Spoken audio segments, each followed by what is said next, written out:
सब ने मुफस्सिरीन ने अपनी अपनी बात लिखी।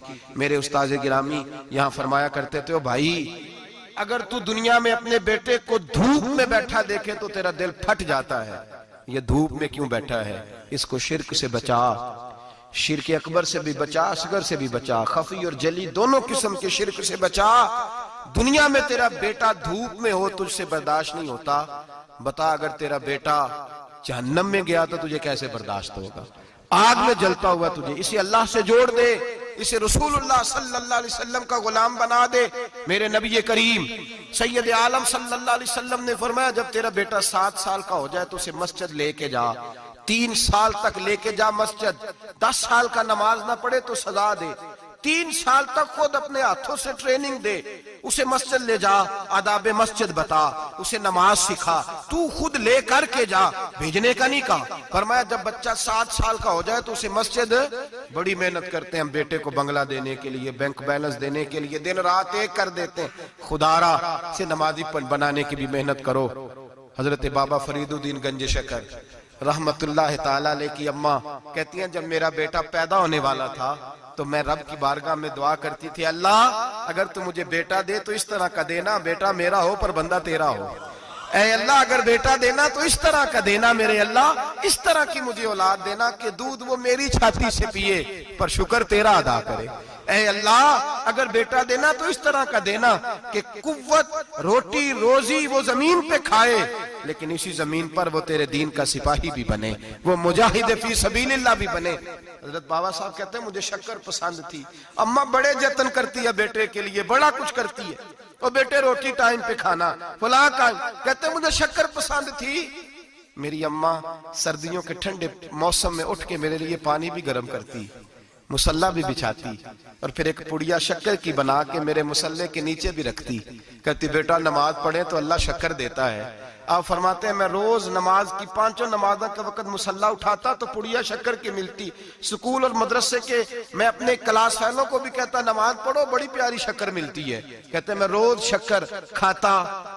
एक सवेरे फजर की नमाज में अम्मा ने वुजू तो कराया, मुसल्ला भी बिछाया, पर देहात की वो सादी बीबी जिसका सारा काम भी खुलूस पे मबनी था, जो ऑक्सफोर्ड से पढ़ी हुई तो नहीं थी लेकिन आदाब ममता उसे सारे आते थे, जो किसी यूनिवर्सिटी की सनद याफ्ता तो नहीं थी लेकिन बेटे के साथ किस तरह का रवैया इख्तियार करना है ये सारा उसे पता था। कहते हैं सादी अम्मा ने सारे काम किए लेकिन शक्कर रखना भूल गई। बाबा साहब कहते हैं मैं नमाज पढ़ने लगा तो माँ ने ये भी बताया था कि नमाजी के आगे से नहीं गुजरते, नमाजी के आगे नहीं होते। अब अम्मा कहती है मैं मजबूर हूँ, दर्स भी मैंने दिया है, भूल गई हूँ, अब शक्कर रखने जाऊंगी तो पर्दा खुल जाएगा।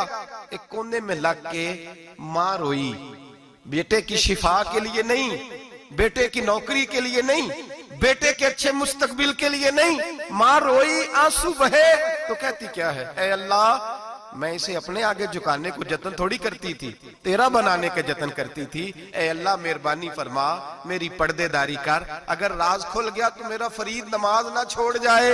बाबा साहब कहते अम्मा तड़पती रही और मैंने नमाज पढ़ के मुसल्ला उठाया, पहले पुड़िया होती थी अब तो पूरा दरिया शक्कर का बह रहा है। फरमाते हैं मैंने वो उठाई शक्कर खाई और मैंने चीख के कहा अम्मा जल्दी आ, आज बड़ी लजीज है, आज शक्कर कोई अनोखी है, और आज तो कमाल शक्कर दी है मेरे अल्लाह ने, एक पुड़िया की जगह पूरा दरिया बह रहा है।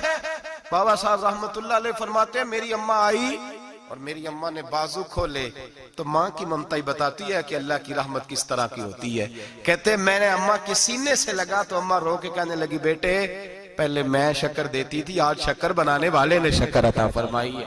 सारी जिंदगी पेशानी से सजदे का नूर नहीं गया, सारी जिंदगी वो लज्जत इबादत नहीं गई, इसलिए कि उस्ताद ने डंडे से नमाजी नहीं बनाया था, इसलिए कि पीर साहब ने ये कह के नमाजी नहीं बनाया था कि नमाज पढ़ोगे तो रोटी में बरकत हो जाएगी, इसलिए कि अल्लामा साहब का वो बात सुन के हम नमाजी नहीं बने थे कि जिस नमाज में बताया जाता है कि बीमारियां खत्म हो जाएंगी नमाज पढ़ने से। अम्मा ने रब से जोड़ने के लिए नमाजी बनाया था। सारी जिंदगी बाबा साहब कहते रहे उठ फरीदा सुत्या झाड़ू दे मसीत, चल हुण उठ फरीदा सुत्या झाड़ू दे मसीत, ओ तू सुत्ता है रब जागदा, तेरी डाडे नाल परीत, सारी जिंदगी नमाज का, नमाज की ट्रेनिंग देना, अपने बच्चों को अपने रब से जोड़ना, अपने बच्चों को अल्लाह के साथ उनका ताल्लुक बनाना, उनको रब वाला बनाना, उन्हें रसूल पाक का गुलाम बनाना, ये ड्यूटी है माँ बाप की। एक बहुत बड़े मुहद्दिस हैं, इतने बड़े मुहद्दिस हैं कि मेरे नबी करीम की मस्जिद नबवी में वो हदीस के उस्ताद रहे। हजरत रबिया बिन अब्दुर रहमान नबी पाक की मस्जिद नबवी में हदीस के उस्ताद हुए। और हजरत हसन बसरी जो जनाब अली के शागिर्द हैं, वो भी हजरत रबिया के शागिर्द हुए। हजरत इमाम मालिक जो 70 साल तक मदीना और मक्का में हदीस पढ़ाते रहे, वो भी हजरत रबिया के शागिर्द हैं। इनके वालिद का नाम था अब्दुर रहमान फरोग। तारीख बगदाद में लिखा है कि बनु उमैया के दौर में, ताबीन के जमाने में जनाब अब्दुर रहमान बिन फरोग घर से चले गए। एक रवायत है बच्चा छोटा था, एक रवायत है बच्चा अभी माँ के पेट में था, जिहाद करने चले गए। उस दौर में ये जिहाद होता था कि एक इलाका फतह किया तो मुसलमान अगले इलाके में चले गए, अगला फतह किया तो अगले इलाके, एक के बाद दूसरे लोग पलट के नहीं आते थे।